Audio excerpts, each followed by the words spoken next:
Sochii humnoonni Amaaraa magaalaa Agamsaa fi aanaa Amuruu guutummaatti to'achuu taasisaa jiran jabaatee itti fufee jedhan jiraattonni. Gaaffilee barsiisonni Yuunivarsiitii Itoophiyaa dhiyeessaa jiran maal fadha? Kanas qopheeffanneera. Rakkoo nageenya Oromiyaa miseensonni paarlaamaa maaliif uummataaf sagalee ta'uu dhaban? Aanga'oonni gocha malaammaltummaan shakkaman to'atamuu ibsame. Amma gara bal'ina oduutti dabarra. Sochii humnoonni Amaaraa magaalaa Agamsaa fi aanaa Amuruu guutummaatti to'achuuf taasisaa jiran jabaatee itti fufee jedhan jiraattonni.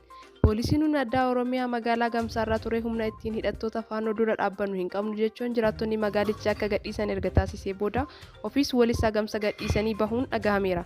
Dulli qindaa'aan saamicha ajjechaa sabummaa irratti xiyyeeffachuun uummata Oromoo irratti baname kun waggoota lamaa oliif furmaata otoo hin argatin tureera. Hawaasni nagaa hedduu aarsaa lubbuu itti baasaniiru. Qabeenyi hawaasaa fi mootummaan osoo hin hafin bakkoota hedduutti barbadeeffameera. Dulli qindaa'aa humnoota faannoo fi hidhattoota naannoo Amaaraatiin Oromiyaa irratti baname kun yeroo jalqabaa eegalame mootummaan galtee siyaasaaf oolfachuuf waraana bilisummaa Oromoo irratti duulchisuuf deeggaraa ture jechuun hawaasni himataa turan. Ta'us garuu dulli kun bifa jijjiirachuun duula sabummaaf duguuggaa sanyii kan fakkaatu akkasumas weerara lafa giddu galeeffachuun Oromiyaa lixaa kallattii Horroo Guduruu Wallagga Bahaatiin eegalame. Godinoota lamaan keessatti qofa hanga ammaatti lubbuu namoota 100,000tti dhiyaatanii qabeenyi miiliyoonatti lakkaa'amu barbadaa'eera. Hawaasni 100,000 lakkaa'amu qe'ee fi qabeenya isaaniirraa buqqa'aniiru. Aanaalee godina Horroo Guduruu Wallaggaa keessaa Jaartee Jardagaa, Horroo Bulluqii fi Amuruu gandoota hedduu keessa jiraattonni buqqifamaniiru. Humnoonni faannoo fi hidhattoonni naannoo Amaaraa daangaa lola banuun kun dhawataan humna hidhannoo isaa jabeessuun magaalaa aanaa to'achuun manneen hidhaa cabsuu fi humnoota addaa Oromiyaa haleeluu irratti qaqqabaniiru. Tibba kana Kiiraamuutti gochi akkanaa marsaa lammaffaaf mudateera. Yeroo ammaa kanatti aanaa Kiiraamuu guutumaan guutuutti humnoota kanaan qabamteetti. Ollaa aanaa Kiiraamuu kan taate aanaa Amuruuttis gandoota baadiyyaa 20 fi magaalli Agamsaa harka mootu humnoota kana seenuun jiraattonni dubbatan. Yeroo ammaa kanatti magaalaa Oborroo irraa kan hafe guutummaatti Amuruu to'annoo humna faannoo jala jira jedhame. Maddeen keenya kun haala maatiinsaa keessa jiru yoo ibsu erga poolisiin magaalaa akka gadi dhiisan ajajamee booda harmeensaa daa'ima ishee xixiqqoo waliin baqachuu jiraachuu himan. Akka maddeen jedhanitti dheengadda galgala humnoonni mootummaa magaalaa gadhiisanii bahuuf yoo yaalan jiraattonni magaalaa Agamsaa daandiitti bahanii diinatti nu dhiistanii hin baatan jechuun karaa cufan. Dhumarrattis poolisiin humna addaa buluuf murteesse jedhu maddeen. Guyyaa kaleessaa humnoonni faannoo Kiiraamuu erga to'atanii booda fuula isaanii gara Agamsaatti yeroo deeffatan poolisiin humna addaa magaalichaa jiru hawaasni meeshaa fi qabeenya fudhatee akka bahuuf ajaja dabarse jedhu. Humnoonni faannoo meeshaa waraanaa gurguddaa waan lolaniif poolisiin humna addaa isaan ittisuuf humna hin qabu jedhamuun akka itti himames maddeen himaniiru. Yeroo ammaa kana hawaasni poolisii waliin gara Oborrootti baqachaa kan jiru yoo ta'u, gariin ammoo gara Joorji Migar jedhamutti dhiyeessaa jiraachuun odeeffanne. Ammas taanaan humnoonni faannoo kunniin magaalaa Oborroos ta'e magaalaa Shaambuu to'achuu malu sodaa jedhuu qabna kan jedhan jiraattonni dhimma gidduu raayyaa ittisa biyyaa yoo hin seenne lubbuun namoota nagaa hedduu darbuuf deema jechuun sodaa qaban ibsataniiru. Hawaasni ammoo duulli nutti baname duula guddaa waan ta'eef ijji addunyaa fi miidiyaan gara keenya ilaaluu qaba jechuun dhaammataniiru. Dhumarrattis uummanni Oromoo bal'aan rakkoo keessa kufne kanaaf sagalee akka nuuf ta'uuf dhaammanna jechuun jiraattonni godina Horroo Guduruu Wallaggaa dhaammataniiru. Naannoo Oromiyaa keessumaa gama lixaa naannichaatiin humnoonni hidhatan haleellaa isaan namoota nagaa irratti raawwatan yeroodhaa gara yerootti hammaachaa dhufeera. Haleellaa namoota nagaa irratti raawwatamu kanaaf humna faannoo jedhan akkasumas kan mootummaa Shanee jedhu akka ta'e dubbatu. Sababa lola mootummaa fi waraana bilisummaa Oromoo kan seerri Itoophiyaa Shanee jedhu gidduutti gaggeeffamaa jiruunis namoonni nagaa hedduu lubbuu fi qabeenya isaanii dhabaniiru. Qe'ee isaanis gadhiisanii baqataniiru. Rakkoo nageenyaa fi lola naannoo Oromiyaa keessa jiru kun ija sabaa himaalee jalaa kan dhokate fakkaata. Hawaasni idil addunyaa irraas xiyyeeffannoo akka argatan dubbatama. Hunda caalaa ammoo bakka buutonni uummataa paarlaamaa jiranillee rakkoo nageenya waggootaaf bubbule kan yeroo keessa kaasan hin dhagaman jechuun komiin asirratti kaa'a. Bakka buutonni uummata Oromiyaa irraa ta'an paarlaamaa Itoophiyaa keessatti teessuma 178 qabu. Kun ammoo teessoo paarlaamaa waliigalaa 547 jiru keessaa isa olaanaadha. Miseensi paarlaamaa uummata bakka isaan buufate sagalee ta'uun irraa eegama. Marii tibbana paarlaamaa Itoophiyaa ta'e irratti waa'ee rakkoo nageenya Oromiyaa keessumaa hammaatee miseensi kaasee hin turre. Taateen akkanaa yoo mudatu kun kan jalqabaa miti. Garuu maaliif madde? Profeesar Mararaa Guddinaa akka lakkoofsa Itoophiyaatti bara 1997 paartii mormituu bakka bu'uun miseensa paarlaamaa ta'anii waggaa 5 tajaajilaniiru. Waggoota dheeraaf ammoo siyaasa Itoophiyaa keessatti hirmaatanii jiru. Miseensi paarlaamaa tokko sammuu isaa fi uummata bakka isa buufate malee paartiin bitamuu hin qabu jedhu. Akka isaan addunyaa irratti paarlaamaa sadarkaa sadiitu jiru. Innis jalqaba paarlaamaa sabaa yoo ta'u kun seera gaarii baasuu fi hojiirra oolchuuf humna qaba.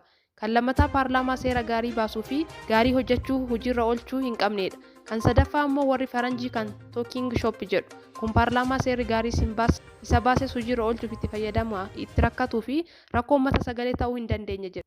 Paarlaamaa Itoophiyaa yoo ilaalle isa sadaffaa kanaan gadiidha. Seera gaariis baasuu hin danda'u, raawwachiisuus hin danda'u. Dabalataan rakkoo uummataas sodaa tokko malee dubbatee hin bahu jedhan. Profeesar Maraaraan rakkoon kun kan maddu biyyi tokko sirna dimokiraasii gaariidhaan buluu dhabuurraa jedhu.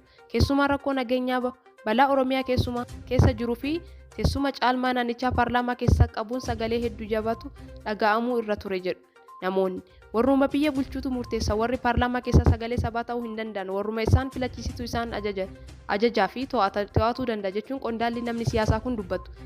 Walgahii paarlaamaa Itoophiyaa tibbana taa'ame irratti miseensi paarlaamaa bakka bu'ummaan magaalaa Finfinnee qaban tokko yoo gaafii dhiyeessan miira ukkaamamuutiin natti dhagahame jedhanii turan. Miseensi paarlaamaa kun akka yaada isaanii ibsatanitti eeyyama argatanis dhuma irratti deebii muummicha ministeeraa Abiyyi Ahmediin kennan ajandaa ta'ee ture. Eenyutu si beeka paartii bakka buutee filatamte malee kan jedhu dubbatan. Profeesar Maraaraan dubbiin kun kan agarsiisu eenyutu si beeka nuti si filate malee jechuu isaanii kun ammoo saba biratti hin beekamtu jechuu isaaniiti. Uummanni filatee bakka hin buufanne jechuudha jedhan. Paarlaamaan Itoophiyaa waraana kaabaa biyyattii jalqabeen booda TPLF fi ABO Shanee kan jedhan hidhattoota WBO shororkeessummaan farajeera. TPLF waliin marii nagaa yommuu gaggeeffamu biyyattii keessatti nagaa guutuu fiduuf waldhabdeen hidhattoota WBO waliin jiru maal ta'e kan jedhee gaafatee hin jiru. Lixa Oromiyaa aanolee adda addaa keessatti caasaan mootummaa diigamuu akkasumas sochiin geejjibaa danqamuu jiraattonni dubbatanii turan. Bakkeewwan tokkotti tajaajila bilbilaa hin jiru. Magaalaa naannolee godina Horroo Guduruu tokko keessatti ammoo namoonni mallaqa barbaadanii birrii 1,000 ol akka hin kennamneef dubbataniiru.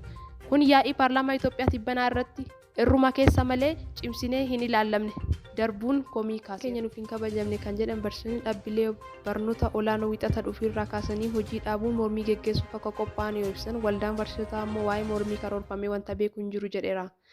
Barsiisonni waamicha mormii kan qindeessan akka ibsanitti gaaffileen dhiyeessine deebii hanga argatutti muddee 5 bara 2022 irraa kaasee barsiisonni yuunivarsiitii hojii isaanii irratti akka hin argamne kan ibsan yoo ta'u, kana ilaalchisuun ammoo xalayaa ifa ta'e qaama mootummaa dhimmi ilaaluuf xalayaa barreessuu isaanii beeksisaniiru. Haa ta'u malee pirezidaantii waldaa barsiisota Itoophiyaa Dr. Yohaannis Bantii akka dubbatanitti mormii hojii dhaabuu kun jiraachuu miidiyaa hawaasummaarraa akka dhagahanii fi waamicha qaamolee taasisaniif eenyu akka ta'e akka hin beekne ibsaniiru. Itti waamamni isaanii inni kan geggeessuu fi kan ta'e waldaa barsiisotaa kan barsiisota yuunivarsiitii kan ta'e jiraachuu eeran. Dr. Yohaannis gaaffileen barsiisonni kaasan qaamolee mootummaa dhimma ilaallatuuf dhiyeesse. Deebiin argameera jedhan. Barsiisonni mormii akka gaggeeffamuuf gaafii dhiyeessan mindaa isaanii akka sirreeffamu faayidaa isaanis qaala'insa jireenyaa amma jiru yeroo ilaalamu jireenya rakkisaa taasiseera jedhu. Mormii hojii dhaabuu gaggeeffamuu dirqama keenya dura qaamolee mootummaa dhimmi ilaallatuuf dhiyeessineerra kan jedhan barsiisonni kunniin gaafii isaan dhiyeessan deebii akka hin argatin dubbatu. Dr. Yohaannis garuu isaan quubsuu dhiisuu danda'u. Nuti garuu barsiisota yuunivarsiitii gaafachaa jirra jedhan. Gaafii barsiisonni yuunivarsiitii qaban jedhan adoolessa darbee gara dhumaatti ministeera barnootaa mana maree bakka bu'oota uummataa koomishinii siviil sarviisiif akkasumas waldaa barsiisota Itoophiyaatiif xalayaa barreessan irratti gaafii isaan deebii hin argatin taanaan mormiin hojii dhaabuu akka gaggeeffamuu danda'u akeekkachiisanii turan.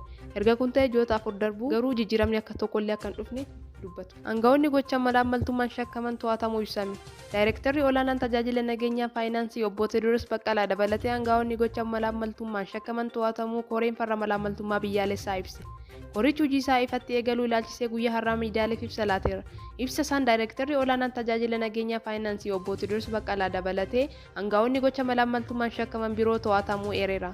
Namoonni kunniin itti gaafatamummaa itti laatame sirnaan bahachuu dhabuu namoota dhuunfaa fi dhaabbilee mallaqaa fi fudhataniiru jechuun to'annoo jala ooluuf ibseera. Magaalaa Finfinneettis namoonni dhuunfaa ijoollee qonnaan bultootaa fi kaafamamtoota misoomaa of fakkeessuun malaammaltummaa raawwatan addatti baafamuun ibsameera.